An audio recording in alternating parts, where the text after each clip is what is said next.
Wow, Rio di sini. 3 poin kalian.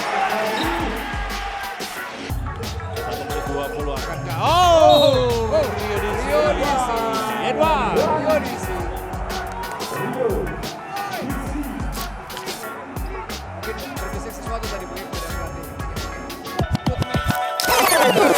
Gimana sih Mas perjalanan dari mengenal basket? Apa yang membuat cinta atau suka dan mulai serius sama basket nyampe ke liga profesional gimana Mas?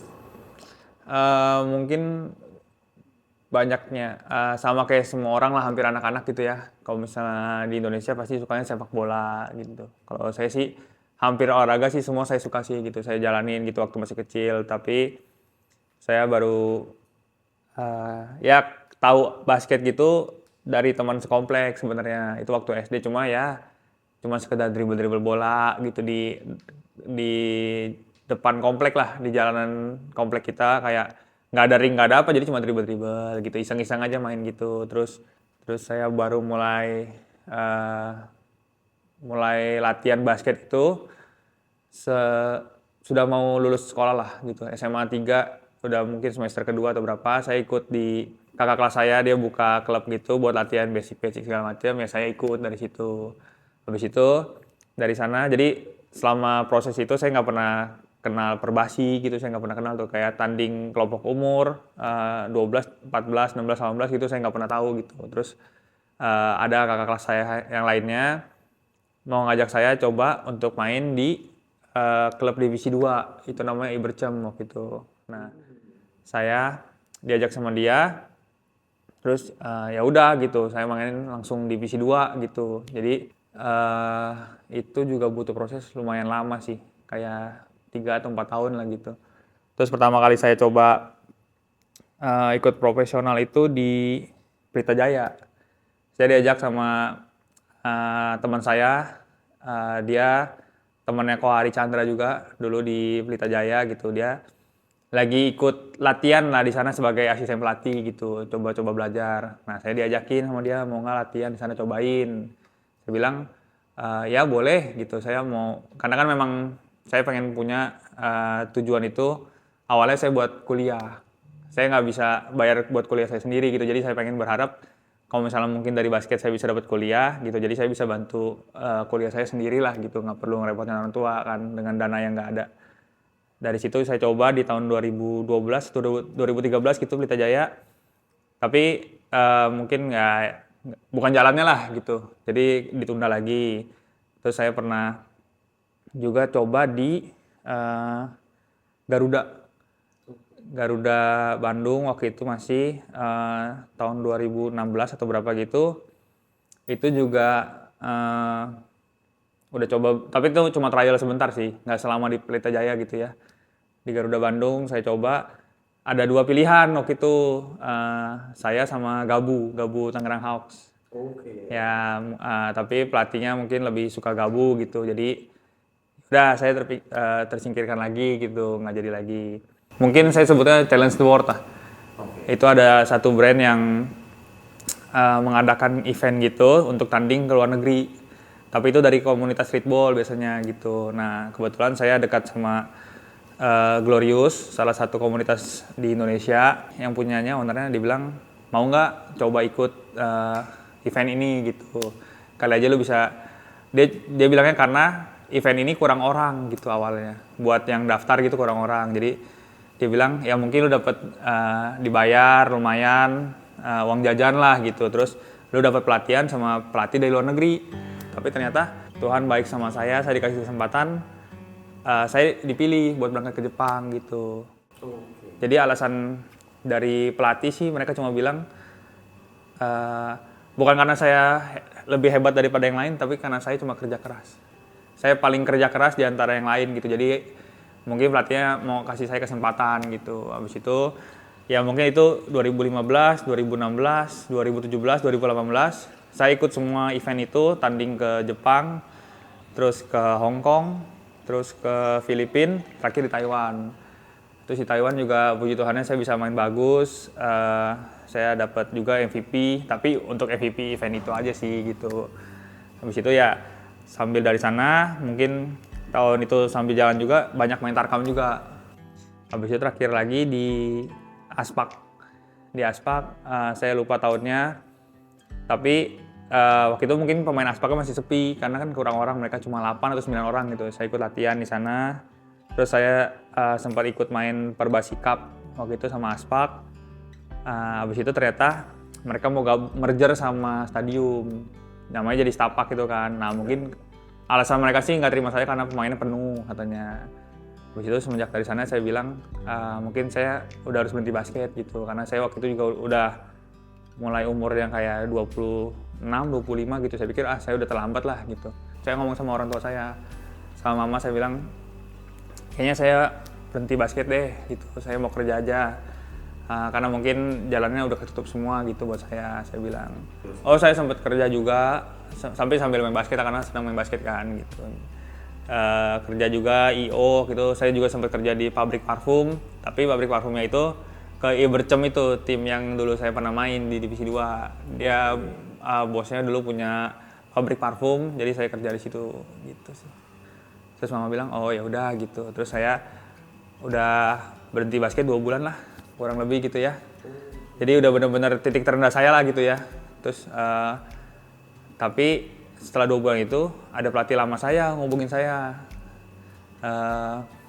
Dia bilang, lu mau main basket nggak? Gitu, nanti bosnya bisa kasih kerjaan ke lu katanya gitu. Jadi saya coba, ya udah ketemu dulu aja sama bosnya gitu. Terus saya ketemu, besokannya saya ketemu sama ownernya juga, sama pelatih saya. Dia bilang, mau nggak main basket buat divisi 2 lagi gitu. Nanti saya dikasih kerjaan sama bosnya gitu. Terus saya bilang, saya nggak mau kerja, saya pengennya kuliah. Nah saya pikir untuk divisi 2, terus orang mau biayain yang lumayan gitu buat kuliah, nggak bakal mau gitu. Bosnya bilang, ya udah saya pikirin, nanti saya kabarin katanya gitu. Jadi besokannya bosnya malah bilang, ya udah saya mau gitu. Jadi malah aja dia mau bayarin saya kuliah nih gitu. Memang saya kejarnya itu kan dari awal kan. Terus akhirnya ya udah saya ketemu sama dia, saya ngobrol sama dia, dia setuju untuk bayarin saya kuliah. Jadi dari situ saya baru mulai main basket lagi gitu. Habis itu singkat cerita saya pindah saya sama Sonic udah sampai divisi 1, dari divisi 2 ke divisi 1.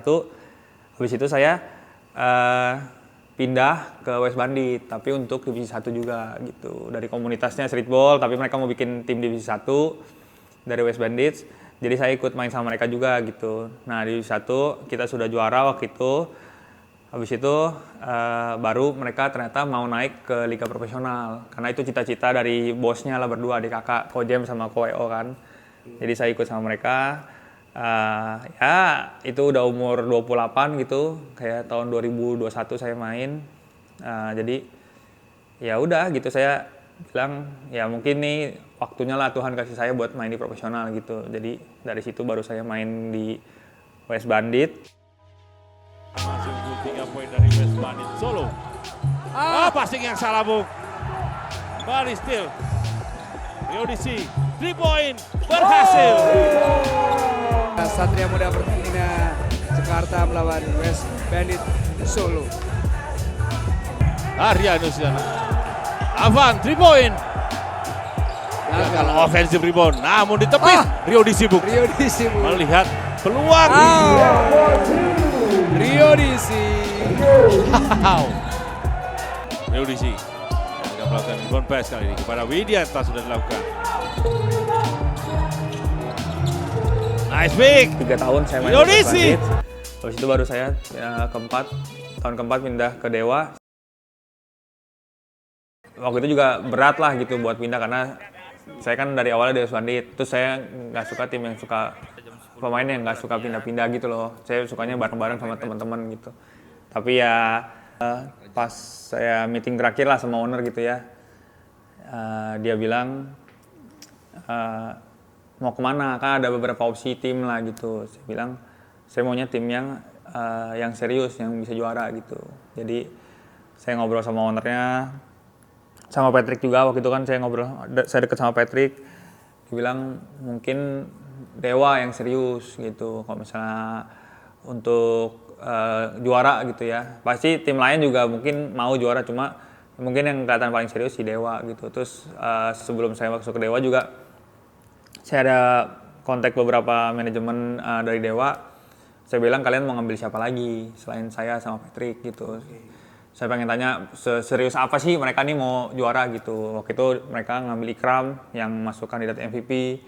Mereka mau ngambil Hardianus, mau ngambil Samuel Devin gitu. Itu pemain-pemain yang menurut saya bisa bareng-bareng lah kita bakalan juara gitu. Jadi saya pikir ya karena Dewa mungkin cukup serius. Jadi saya ya yakinin diri buat ke Dewa sih gitu.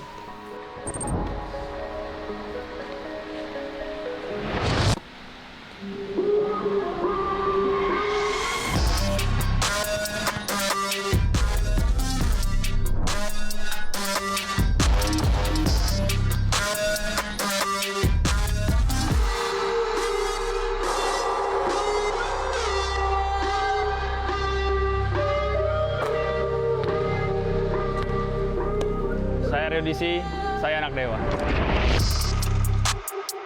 Ada kesulitan nggak sih Mas bermain di tim yang targetnya tuh selalu juara? Mungkin kalau kesulitan sih di tim manapun pasti punya kesulitan lah ya. Apalagi kita mau juara gitu, kita tim yang belum pernah juara, kita mau kejar gitu. Tapi mungkin karena waktu datangnya Hardianus yang udah pernah juara gitu ya, Kak Kaleb udah jadi senior di Dewa juga. Mereka bisa bantu kita lah gitu buat sharing-sharing pengalaman, gimana sih kalau misalnya kita mau juara gitu. Jadi pasti sulit, tapi kita punya beberapa mentor lah gitu. Ya mungkin kalau saya pribadi waktu itu saya cuma bisa, pokoknya selalu kasih yang terbaik yang saya bisa gitu. Tapi mungkin saya lebih lihatnya dari sisi defense lah. Kalau misalnya saya bisa defense orang bagus gitu, mungkin saya bisa nolong tim lebih banyak dibanding saya maksain saya pegang bola, saya nembak bola atau apa gitu. Jadi waktu itu sih saya fokusnya benar-benar cuma di defense aja sih gitu. Kalah di semifinal itu yang membangun motivasi kita juga sih gitu. Kayak masa kita cuma bisa sampai sini terus sih gitu. Saya dulu di West Bandit juga semifinal 2 kali, tapi selalu mentok di semifinal gitu. Terus ya pengen juara lah, kita kerja keras, benar-benar kerja keras banget. Kita tahu kerja keras yang selama ini kita lakuin di 2024 itu masih nggak cukup gitu. Jadi benar-benar harus tambahin lagi. Jadi 2025 kita benar-benar latihannya wah udah gila-gilaan lah gitu. Terus di Desember atau Desember akhir atau Januari awal saya gereja online kan, saya suka gerejanya online. Waktu itu tuh pendetanya bilang Tuhan kasih pesan itu something new buat 2025 gitu. Dan itu yang saya imanin sama istri saya, kita berdua, saya dan istri saya imanin bahwa mungkin Tuhan siapin sesuatu yang baru lah di 2025 gitu. Poin. Rio DC on 3 berhasil. Ya, Rio DC di spot favoritnya. Di dalam pen area dan di Washington betul memanfaatkan ya. Oh, Rio DC. Wow. Washington mengambisi. Let's go. Oh, Rio DC. Rio DC. Wow, what a game. 17 poin. What? Long range. Single coverage back by Prosper. AJ Brahma off the glass too strong. Rebound Prosper. Long lead pass ahead. Dewa United heads up play. Tuhan kasih saya juara. Wah itu nggak bisa diungkapin lah ya. Namanya pertama kali juara setelah 5 tahun gitu saya ikut ikut profesional. Terus semua orang pasti saya rasa kalau misalnya orang nggak punya mimpi buat jadi juara gitu, ya berarti mimpinya cuma segitu aja gitu. Tapi kalau misalnya dia mimpi buat juara di liga tertinggi di Indonesia gitu, itu baru yang benar-benar harus kita impikan lah gitu. Jadi saya rasa itu mimpi saya terwujud lah waktu itu saya bisa juara gitu. Terus bersyukur banget lah, itu benar-benar Tuhan kasih saya juara. Itu sih nggak bisa diungkapin lah pokoknya. Dikasih kesempatan juga buat ikut timnas gitu, buat SEA Games gitu, saya nggak pernah. Jadi setelah berapa belas tahun saya main basket gitu, hampir 20 tahun, ternyata di umur 33 baru bisa gitu ngerasain SEA Games gitu. Tapi ya kalau saya terlambat pun, saya tetap syukurin saya bisa tetap di SEA Games sih, itu buat saya anugerah lah dari Tuhan. Ya benar-benar yang baru yang saya nggak pernah dapet gitu. Terus kita balik yang ke 2026, mungkin sebelum saya lanjutin. He's a humble, good guy sih sebenarnya. Dia kerja keras. To be honest, the funny thing was last year when I first came to Dewa, gue lihat kan dia kenceng banget orangnya, right? Kenceng banget, fast, crazy. So then I was like, the whole time gue lihat dia cepet, I didn't realize dia seumurnya Hardy, right? So I was like, yang muda-muda di bawah 28 lu harus gini. And I was like, oh here go. I was like, Kak, gue 34. Hah? I was like, oh whoa. I was like, how you moving that fast? I'm like, damn, Hardy, you slow. And then so it's like, you know, to be able to keep up, you know, he's playing against, he's guarding import players that are just as fast. He's scoring on them just like way taller and stuff like that. And then dia suka dimarahin. You know, he takes some questionable shots, right? But we can live with it because, you know, some of the things that he does help, right? Dia dimarahin pelatih atau pemain asing, like, kenapa lo nembak gitu? Tapi dia kayak he's up for the challenge, nggak ada takut-takutnya, which I have to respect. And the crazy thing is, at age 34, dia belum mateng. Like, him getting MVP, you would assume he's udah in his prime, which he's going into, but like, this is real. If you dissect his game, dia masih bisa yang ada hal-hal yang dia bisa matengin tetap. So that's the scary part.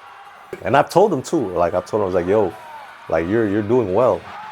But you know, to be honest, there's this part of your game, lo bisa improve, right? If you learn how to do this will be easier. Lo bisa gini, and then yeah. Opportunity, Rio DC. There you go. Look out. Dewa United 3-point shots are heating up. Cooper going baseline. The kick out. Rio DC. 3-point shot for Rio DC. Wow. 9 points sekali lagi. Dewa. Cooper. Yes, Patrick Nus. Rio DC for 3. What a shot. A career high for Rio DC.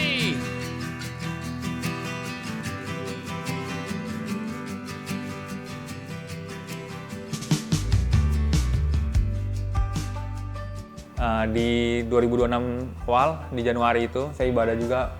Terus itu pendetanya bilang revival, God says revival. Jadi kayak kebangkitan gitu. Dan saya ngerasa, saya selama di Dewa ini 2024, 2025 belum bisa jadi diri saya yang terbaik gitu. Ternyata di 2026 ini saya imanin sama istri saya, revival itu, God says revival. Kebangkitan gitu, tapi nggak kebangkitan secara main doang gitu, permainan basket lah, tapi lebih ke semuanya lah, kayak iman lah, apalah, pertumbuhan rohani segala macam. Dan saya imanin itu, ternyata Tuhan kasih saya bisa dikasih sama Tuhan lah, bisa jadi MVP gitu. Jadi saya rasa apa yang saya imanin, apa yang Tuhan bilang itu waktu itu, ya itu dibuktikan sama Tuhan gitu sih. Ngeri sih mas, itu saya juga nggak pernah kepikiran sih sama istri saya sih. Ya itu nyata lah gitu buat diri saya gitu.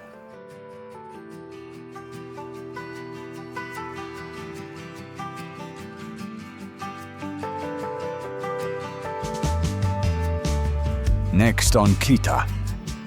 Mikirin pasti ada, cuman nggak boleh lu berlarut-larut. Kalau nggak dipikirin kan jadi kayak orang kayak gue salah ini, bodo amat, salah lagi. Jadi dipikirin tapi nggak boleh berlarut-larut. Bisa nggak ya? Harus bisa. Apapun itu harus bisa.